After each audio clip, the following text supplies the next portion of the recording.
You have to be careful about making a weird show or watching a weird show.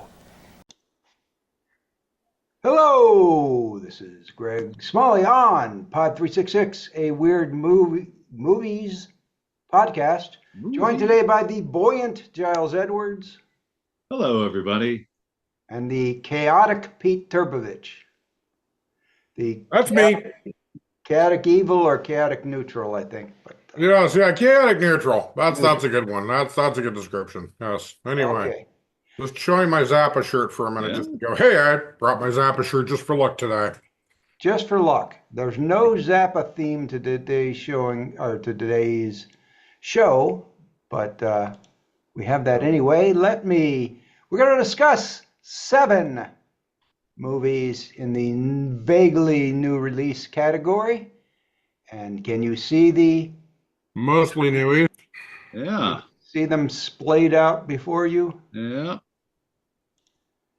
Well, let's begin with the first one that's in very limited release in theaters, and I'll let Giles describe this very simple poster. Very simple, delightfully simple. It's a white poster. Title of the movie is on the bottom third in we'll say a friendly font. There's a little blurb about it from someone in the upper right-hand corner, and looming over the title ominously is a side shot of a double hamburger food item that bears considerable similarity to a large Mac or whatever that might be, but I'm sure is legally different enough.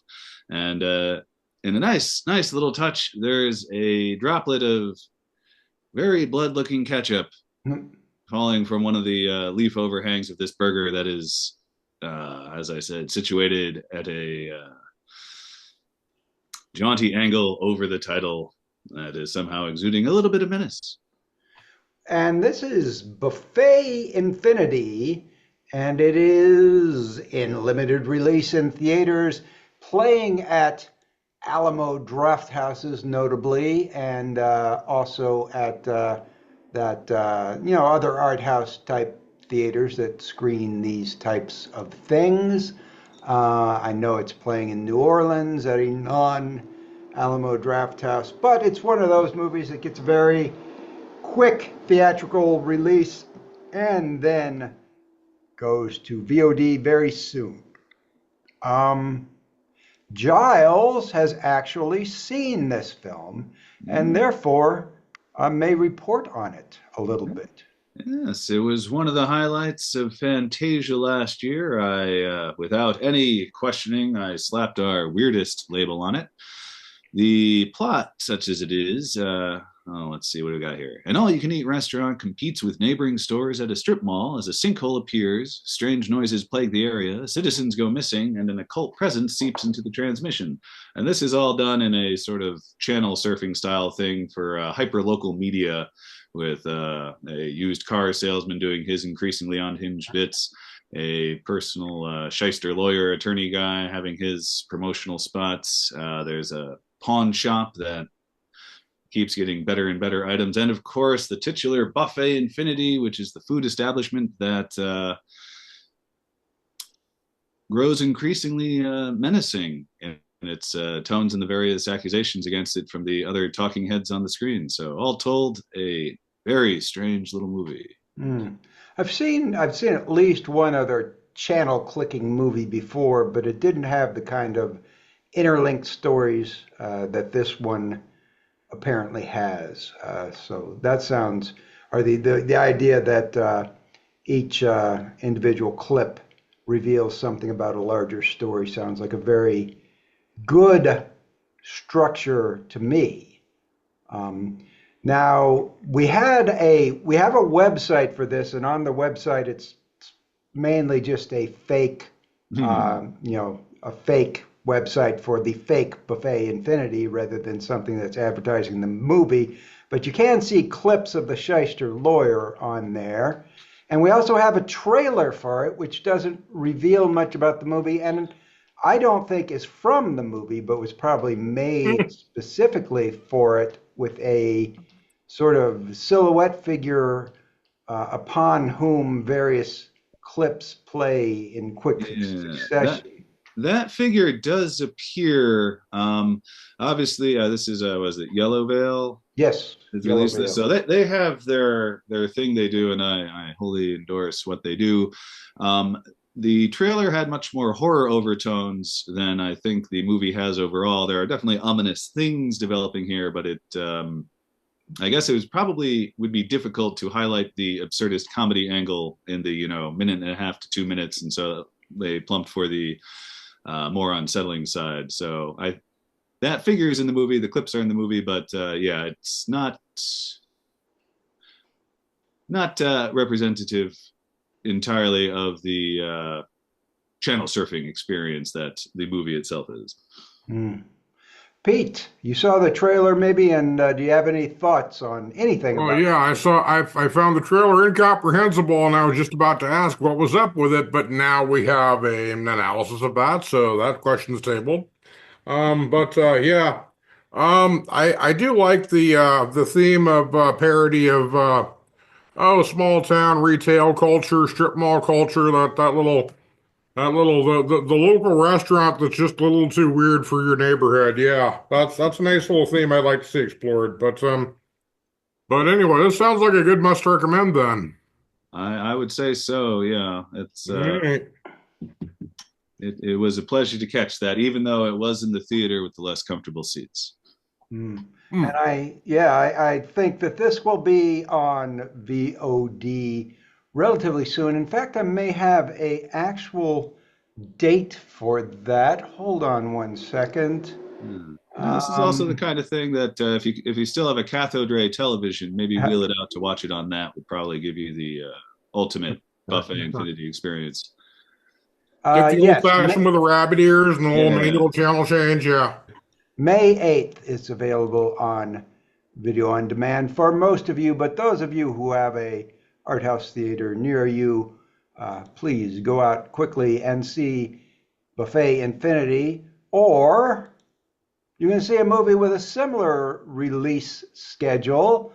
This one here, also a weird movie. Pete, you get the challenge of describing this. This one's just a plain white background with a collection of faces. Taking the foreground, it's got some abstract circle designs back there, but it features prominently a man, perhaps one of medicine, since he's grasping a syringe. Man in say 18th century style mutton chops and mustache, and accompanying him is a what I can only describe as a Cronenbergian collage of four women's heads intertwined with various strips of flesh and tentacles in various stages of screaming and aging. Yeah, they look like kind of fingers that go into noses and stuff. So Yeah, just limbs, it's kind of that last reel of society yeah, that's what I thought of too. kind of formation there. So anyway, and this is called A Blind Bargain, and it has Crispin Glover in it, which immediately sells me. So that's it. I watched Crispin Glover read his laundry list. He's the mutton chop guy. He looks older in this one. He no longer looks like a teenager. So, oh wow, 60's got to hit us all at some point. A Blind Bargain. Good chance we will have the director of this on the show as a guest in the future.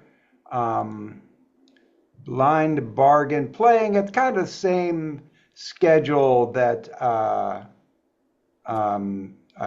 Buffet Infinity is, maybe not quite as large. It's at the Angelica Film Center, Landmark Theaters, the Lemuel in the Southern California area, and I'm not sure if I pronounced Lemuel right, but that's how I pronounce it, and at Alamo Drafthouse, at least in Manhattan. I'm not sure about all the venues, but we do have an official website for that, so you could check that out. We also have a trailer. Did you guys see the trailer by chance? Mm-hmm. Yeah, I did. And well, I have some more thoughts on or background on this movie to present, but I'll let you guys describe the trailer experience. The trailer appears to be this man, some kind of medical mad scientist who's developed some kind of treatment, perhaps towards immortality, but outside of that, I don't really have too much of a clue. Mm. And it does seem to be at least horror or surreal, so that's about the best I could say. Yeah, there's a criminal element. The main character doesn't seem to be Crispin Glover's doctor, although I'm sure he features prominently, but a young fella who owes money to the wrong people, and in order to get money, he seems to be agreeing to sell his mother's or grandmother's blood to that's right. That's this scientist guy for his experiments there. And Crispin Glover looked like he was having quite a lot of fun in the clips of him from the trailers, so that is necessarily promising. Yeah, there's a bit about I kind of picked it up like his mother's blood is being used as an elixir of immortality for other people. Yeah, it's yeah, okay. Yeah. So, more background on the story. It's directed by Paul Bunnell, who did in 2012 The Ghastly Love of Johnny X. I don't know where Doctor came from. That had Paul Williams in it. So he had Paul Williams in one, and now he has Crispin Glover in the next one. So he likes to get those cult movie actors from the past. Although Crispin Glover's kept his resume up to date. That was a kind of musical mocking 50s juvenile delinquent sci-fi movies. This one is actually based on a lost Lon Chaney film from the 20s that was lost in a warehouse fire, as a lot of films were. But people had seen it, so they knew the general outlines of the plot, and he just recreated it.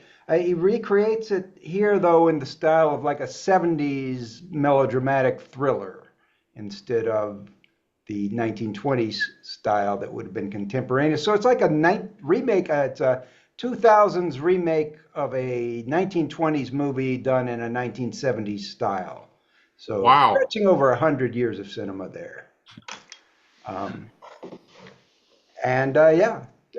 So that's that.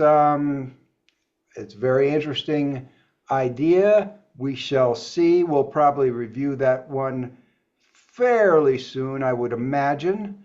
Any final thoughts on that before I move along to the next one?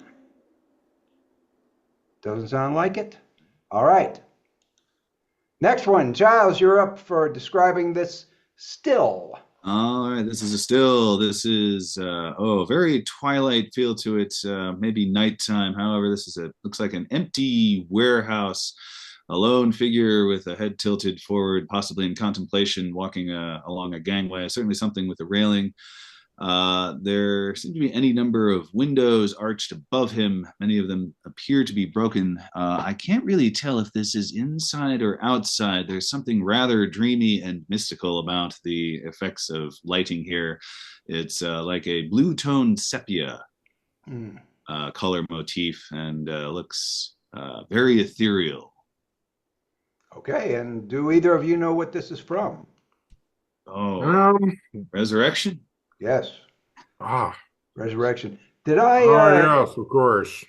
You guys may have seen the trailer for Resurrection before. I saw the movie and reviewed it for our site, and I highly recommend this to any art house aficionados. Begon's Resurrection.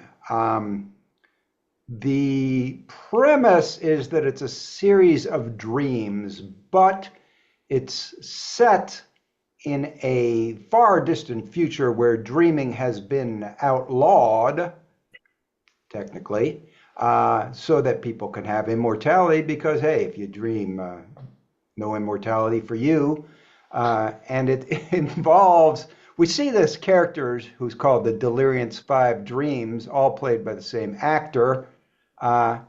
And there is a female agent who is tracking him in the sort of the wraparound sequences and has mercy on him and lets him dream for a while longer. And he dreams through about a century of film, and each dream is done in a cinematic style that's supposed to progress. So it starts with a silent film style, although there is sound, and moves to a turn of the millennium style.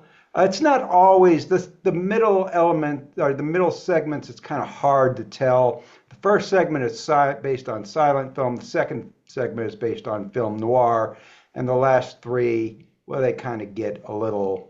The middle two, especially, kind of get a little samey, but they're all interesting stories. The fifth story has one of Begon's famous long takes. So it's a 30-minute single take dream that's intensely choreographed, where they start in a harbor, they go through a city, they go into a karaoke bar, they go out of the karaoke bar and back to the harbor where they get on a boat. And it's all one take. And there's also a time lapse in there, so the camera actually played for a lot longer. But it's just really, really an excellent piece of cinema. And Begon's films sometimes can get a little bit long. They're very long films, but they can get a little, your attention can wander. And I think having it cut into those 5 separate stories with the 2 wraparounds really helps you keep your attention focused on what he's doing. And of course, it's visually wonderful. The silent movie scenes have references to Metropolis and Caligari and Nosferatu and all sorts of stuff for film buffs. The film noir sequence is also very weird. And so I really highly recommend this film to anyone. It is available on video demand and now on Blu-ray from the Criterion Collection Premieres little sub-label where they release new movies. I would think it definitely belongs in the Criterion Collection proper down the line, and maybe they will release a new version with a lot of extra features in it in the future, as long as they can maintain the rights to it. So, any thoughts on Resurrection beyond what I've said? Look neat. Trailer look neat. I don't think I'm familiar with this director, but I am glad that Criterion does have a sort of stripped down, more immediate version of harder to get films. So that yeah, that's glad that this thing is coming out closer to now than later. Yep. Any thoughts, Pete? Yeah. So somebody going into dreams is kind of sort of like Inception or Paprika type premise then? No, it's more like Akira Kurosawa's dreams, where they film individual dreams. Okay. The female agent is sort of watching his dreams and guiding them, but she doesn't appear in the actual dreams except for the very first dream he has, which is the weirdest one. And she appears in the wraparound segments. Well, it sounds like one not to miss. Definitely, I'll put it on the list because it sounds fascinating. When I look at the stills, it's very captivating. So maybe it was one of those that'll hold my attention. Began probably B-I capital G-A-N.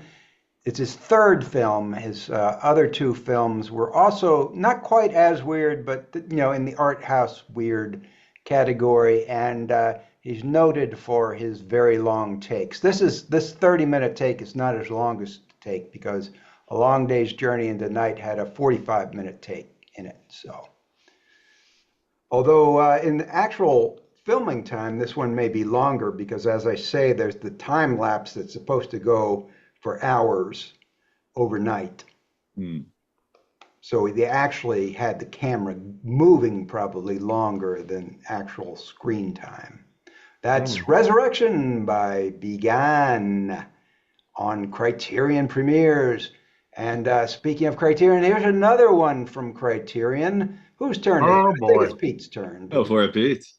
Yeah, it's Pete's turn. All right, we're looking at an exterior shot with at the side of a car. One window of the car is rolled up, and it shows the reflection of what looks like it could be a Southern California apartment complex, perhaps. It has that Spanish early revival that is spammed all over Southern California that I got sick of looking at while I lived there. And that is none other than Lee Marvin, looking very Lee Marvin-y, with his eyebrows at about 85% arousal level, in his gray suit and black tie and white shirt, as he regards something in the direction of that apartment. And this would be a very vintage film. Point Blank, perhaps, 1967. Point Blank from 1967 or 1968. I thought it was 68, but Yeah. you're probably right. It's probably 67. And John Boorman directed this. And John Boorman directed it. The same guy who gave us Zardoz, God bless his soul. And gave this us is the Zard- second movie. He gave us. You ever saw the first movie that John Boorman directed? Either of you? What was it? It's called Catch Us If You Can or Having a Wild Weekend, and it was a band movie about the Dave Clark Five. No, I've seen a lot of John Boorman movies, but I missed that one. This was the first one I saw. Earliest chronologically, I should say. Yeah, even the Dave Clark Five movie, it was unusual for a band movie, so it's at least quirky. It's got a few Boorman touches I'm sure you'd recognize, including a fascination with giant heads. So Boorman also did The Exorcist 2. Speaking of his bad movies, Zardoz, which is sort of beyond good or bad, and Exorcist it transcends good and bad. Yeah, those are considered his worst movies, and even his worst movies are great. So that's not. He makes bad movies that are better than most directors' good movies. So there's this one, Zardoz. He did what? Excalibur. What's the famous one that I'm forgetting? Well, the one right in front of us is Point Blank, and it's basically a mobster revenge movie, as I understand it, or... Yes. So what happens Yeah. in Point Blank is Lee Marvin is most likely killed in the beginning of it, although it's never stated that he's actually killed. He's shot at point blank range, and as he is being betrayed by his fellow mobsters, but he either survives that or more likely comes back as a undead seeker of vengeance, and then he keeps tracking down individual mobsters, asking for the money he's owed, which is $93,000, a pretty hefty amount of money in 1967. And he'll kill one and then find another, and then he keeps going up the ladder. And the climax is at Alcatraz, which is pretty cool location for a movie. So it's kind of existential. It's very fun little movie. Not quite weird enough for us, but definitely weird. So Giles, you haven't spoken. Do you know anything or have anything to tell us about Point Blank that we haven't already mentioned? Not about Point Blank, but I was just looking at John Boorman's director's oeuvre and tying his name finally to the movie Taylor of Panama explains why that was an odd little thriller thing too, since I was not familiar with that director's name when I went to see that in theaters back 25 years ago. But learning now that it's John Boorman of Point Blank and Zardoz, it adds up. The movie I forgot the name of, which I never should have, was Deliverance, which maybe his most famous movie. And not a weird movie, very, very different, but known for Deliverance, Zardoz, Exorcist II, The Heretic, Excalibur, which is very cheesy, but I love, and Emerald Forest. And then he started to drop off, at least in commercial ability, although Giles has seen his other late film, The Tailor of Panama. So, And before that, The General, about criminal subcontractor to the IRA biopic thing starring Brendan Gleeson, which was also had its odd little flourishes. yeah, so this is, kind of new Hollywood, new American cinema, the early days of the reinvention of new American cinema. Out from the Criterion Collection, tons of special features as usual. It's their first time around with this one, but they're going to release it in Blu-ray and 4K. And there is, Pete mentioned the architecture. There is an entire featurette on there about Los Angeles architecture from the movie. So, Filming locations and such. Oh yeah, it is fun to run around LA and see all the movie sets you've seen in movies. But okay. anyway, That's Point Blank from the Criterion Collection, out now, a new release from the Criterion Collection. Any final words before we move on to the Deaf Crocodile segment of the... Deaf Crocodile. Well, let's move on to the Deaf Crocodile segment. Giles, I believe you're up. I've chosen the back covers of these. You sure have. This is a wall of text. I'd say a good 4/5 or more of this is little blurbs about the movie and things on this disc. From the two little images, I see definitely a stylized mid-20th century goon, high school bully, college bully with, let's see, we're going to say a foot and a half long front-leaning pompadour. And that menacing figure image is hovering above a scrawnier looking guy, but this scrawny looking guy in this second thing on the back of this seems to be emitting some sort of powerful electric beam from his eyes that may well be injuring the punch and fist of an off-screen character. So all told, a bit weird, very fleshy, muscular kind of images for these cartoon characters, which will be familiar to anyone who's seen this guy's work at all, ever. And his name is? His name is Bill Plympton. And his movie title is? This movie title is, let me double check, Hair High. Hair High. I'll read you a little bit of the plot as presented on the back here. A cheerfully unhinged and wildly hormonal tribute to 1950s teen romance opens on star quarterback Rod and head cheerleader Cherry as the unchallenged king and queen of the high school enter scooter driving Spud as the bumbling new kid in school who quickly runs afoul of Rod and Cherry, but will love unexpectedly blossom between the geek and the prom queen, and it is filled with reanimated frogs, writhing teenage tongues / tonsils / lips, deranged parodies of drive-in flicks, and of course the sea of gravity defying Dr. Seuss-like hairstyles, and so forth. Just to tease. Interesting thing about this is it has, for a Bill Plympton movie from 2004, it has a really top-notch voice cast, probably the best voice cast he ever had. With, Sarah Silverman, let's see, two Carradines, Keith and David are both in this. Beverly D'Angelo, let's see, Tom Noonan's in it. Justin Ed Long, Begley Jr. Ed Begley Jr., and then cameos from Matt Groening and Dawn Hertzfeld. So just a lot of people obviously love Bill Plympton and are willing to work in his movies for less than scale, probably. Or for scale. I don't know how scale works. Anyway, Giles is a big Bill Plympton fan, I know.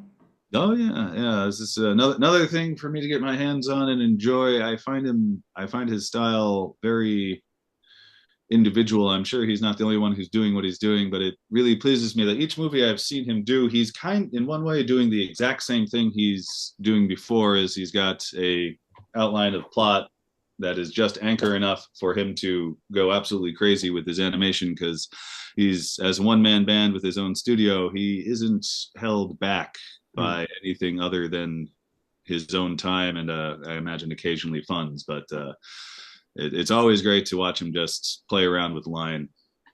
Okay, any further thoughts, Pete? No, I was going to remark on that cast. That is really something. Yeah. Matt Groening, for those who didn't know, a creator of The Simpsons, by the way, And, and the Life in Hell comic strip, which I dearly adore even more than The Simpsons. and Um, Futurama. and this animation style, Bill Plympton there seems to have really evolved his animation style a lot since the MTV days. Have you noticed he uses like fewer lines? In this trailer, the characters were a little more simply drawn, but also the animation may be a little more agile. Hmm. Yeah. Yeah. Okay. Well, let's move on to the next Deaf Crocodile animated title, which it's Pete's turn, and there's really only one small image. Maybe I can make it larger for Pete too. Okay. All right. Well, yeah, this is yet another back cover of a DVD. You couldn't find movie stalls? With just one single image, which is pulling it up now, it's gonna hit me. Um, a golden, it looks sort of either Arabian or King Arthur era. There is a golden man standing, arms akimbo with a sword and what looks like a scepter, I guess. He has a scabbard at his belt. Clearly, but a crown on his head and perhaps even a halo effect around his head. And behind him is a large winged bird with its wings spread out, beak to the left, looking kind of like a symbolic phoenix of some sort. Yeah, this is from the other Deaf Crocodile animated movie, which is Song of the Miraculous Hind. Yes. Which is by the same guy who gave us the other one that we just put on the list or on the Apocrypha. Correct. Tragedy of Man, or what was it called? Tragedy of Man, and his other movie is also on the Apocrypha, although it probably would have made the main list if it had been released earlier. Son of the White Mare. Yeah. It was released, but you couldn't see it in America because they didn't have a good copy of it. And so you say looks kind of Arabian or King Arthur, maybe halfway between those two geographic locations, and you'll find Hungary, which is where this is set. Oh, okay. So the West Asian plain. From the back cover, we are the people of the deer. Our dead appear in the form of a deer, proclaims the voice of the great cosmic elk as it descends to Earth in legendary Hungarian animator Marcell Jankovics' dazzling multicolored masterpiece, a stunning blend of Ice Age mythology, primordial symbolism, medieval history, and mind-bending metaphysics. I will let you guys talk about this briefly, but I do want to say this movie has less of a reputation than its other two main features, and I think people say it's too Hungarian for non-Hungarians. Although Son of the White Mare should have been that way too, so I'm not sure what the difference Too is. Hungarian. Well, that's I don't really even could guess what that may mean. I'm certainly more than happy to give this thing a try because that guy's style alone is worth one's attention, regardless of what story is being told. Did you see the trailers? Yes. Yeah. And it looked kind of, yeah, I'm not sure how reflective this was in the movie, but it seemed there were at least two different dominant styles of animation that went on. So I'm one of them for the storyteller group was certainly stylized, fairy tale feel to it, but that was very realistic compared to other clips that I guess might have been when focusing more on the mythological elements, perhaps is a guess I'd put forward there. But either way, both of those styles looked absolutely delightful. It's kind of he made this while he was working on Tragedy of Man, and he worked on Tragedy of Man for like 20 years piecemeal trying to raise money, and each segment of Tragedy of Man is in a different style, and one of those are these two styles both appear in Tragedy of Man in different segments. So Pete, any thoughts? I don't know. I mean, saying a movie's too Hungarian is like saying Sita Sings the Blues is too Hindu. You know, I kind of like these windows into another culture I've never been to. I want to be I want to be amazed by the differences. Come on. Yeah. Give me the Hungarian. Anyway. Yeah, No, this sounds like another good one, but man, some of these animation movies are getting really long, this guy makes. He makes long ones, yes. So that's Song of the Miraculous Hind from 2002, only 94 minutes and now out on Blu-ray from Deaf Crocodile. And we have one more to describe in our remaining minutes. Oh, and it's Giles's turn, but there's so much going on here. He can't possibly describe it in the remaining 3 minutes, so do your best to quickly. All right, this is a spread of the Ultimate Edition of this particular film. We see these are drawings of scantily clad women with prominent positioning of this, that, and the other. There's going to be a disc. It looks like there's, I don't know, some lobby cards, like another disc. There's maybe a mini poster. There's a limited O card by Rick Melton, and so that alone is probably going to be enough for some people. And the title suggests that this is, we'll say campy cult kind of thing with lots of, semi-exposed women types in it. And that title is Vampire Time Travelers. And this strikes me as a Pete kind of movie. So, Pete, what are your thoughts? It kind of strikes me as Buffy the Vampire Slayer meets Doctor Who from the trailer. It looked very cheaply made. It looked kind of bedroom suburban people messing around with a video camcorder. But I must say, the cover is showing an awful lot of Fanny, isn't it? And there's also apparently something else here, like a poster or feature or an included bonus called I Know What You Did in English Class. That is correct. There is a separate feature. I'm going to read the product description. 4 young college girls battle vampires and several other supernatural forces as they pledge a strange sorority. A group of college girls pledging a sorority stumble into a hallucinatory mix of low-budget, butt-biting vampires, unexplained time jumps, and increasingly ridiculous supernatural situations. What could have easily been standard late 90s sexy campus romp instead mutates into a kinetic, self-aware horror spoof, stacking crude jokes, whiplash editing, and chaotic genre detours at such a relentless pace it plays less like a conventional shot-on-video vampire film and more like a live-action cartoon funhouse spiraling out of control. And that description is how it got our attention, and it seems like fun for a shot-on-video film. Not very highly rated, but maybe people just didn't get it. Hey, Giles, what should people do? People should like, subscribe. Please watch our videos. Leave comments. Tell your friends about us. Tell your parents about us. You know that estranged person you haven't spoken to in a while? This could be exactly the kind of thing you need to break the ice with them again and rekindle a friendship, because everybody loves weird movies, and we are doing our best to give you all the weird movies of today, yesterday, and tomorrow here at 366 Weird Movies. Wow, pretty good. All right, well, I think we're going to say goodbye. So let's say goodbye. Bye-bye. Weird. Yeah, I guess that is the word for it. Weird.